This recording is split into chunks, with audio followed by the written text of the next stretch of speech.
Very senior people, other commission.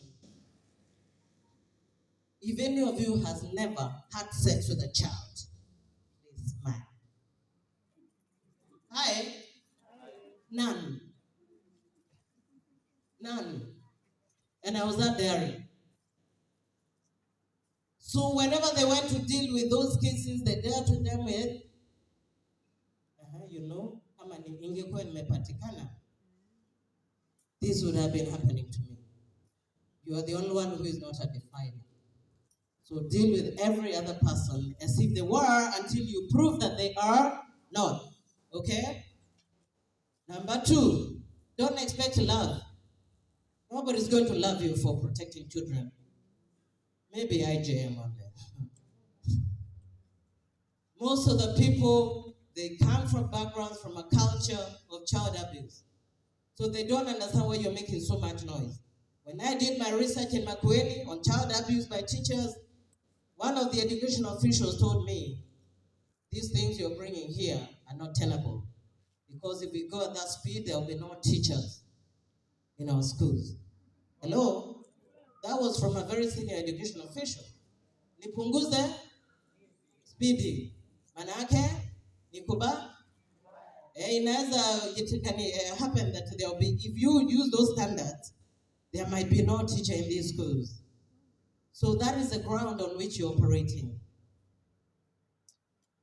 But what I have found very, very important also is training the children, helping the children develop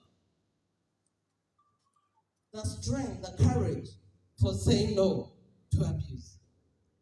It might be small, but there must be something they can do. And I'm not going to request IJM.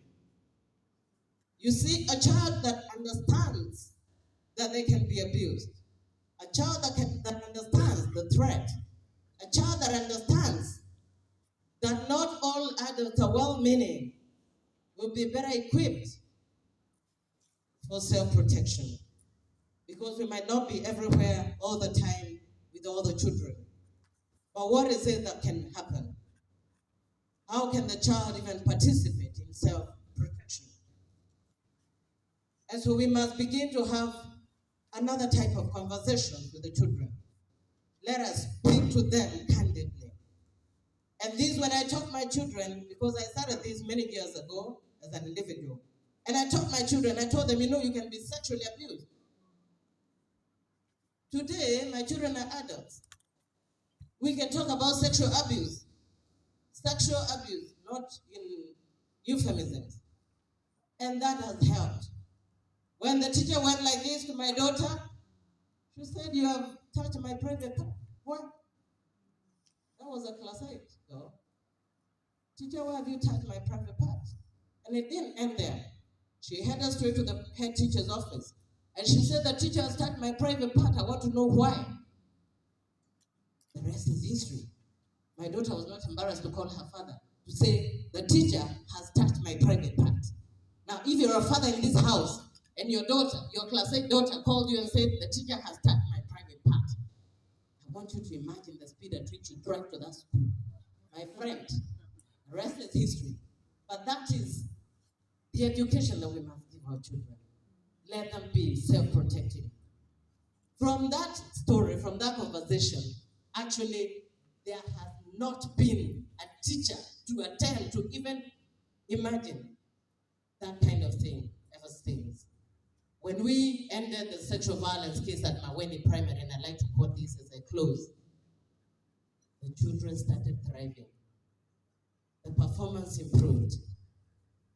Children started going to national schools. The school had sung, it was performing so poorly, but I have testimonies of teachers from that school who were sitting under this roof.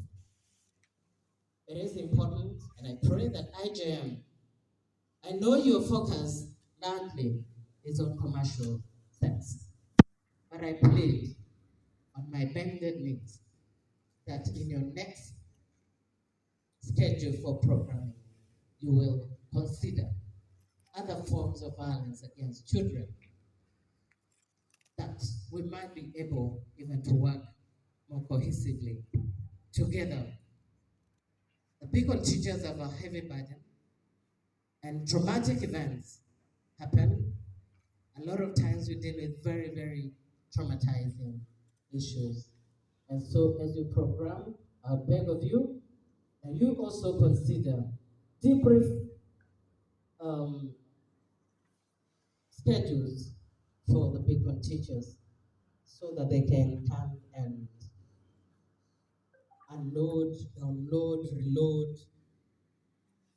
offload, whatever kind of load, at least so that we can sustain high levels of energy.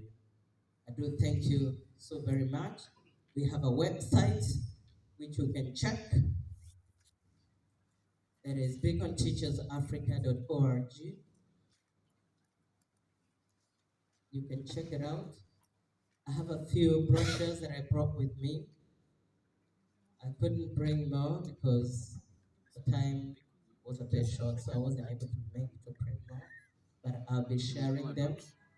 I pray that God will give you more strength, more courage, good health, and that He will protect you wherever we shall be for the glory of your name. And so with that I say, this is Beacon Teachers Africa, where passion powers action. thank you.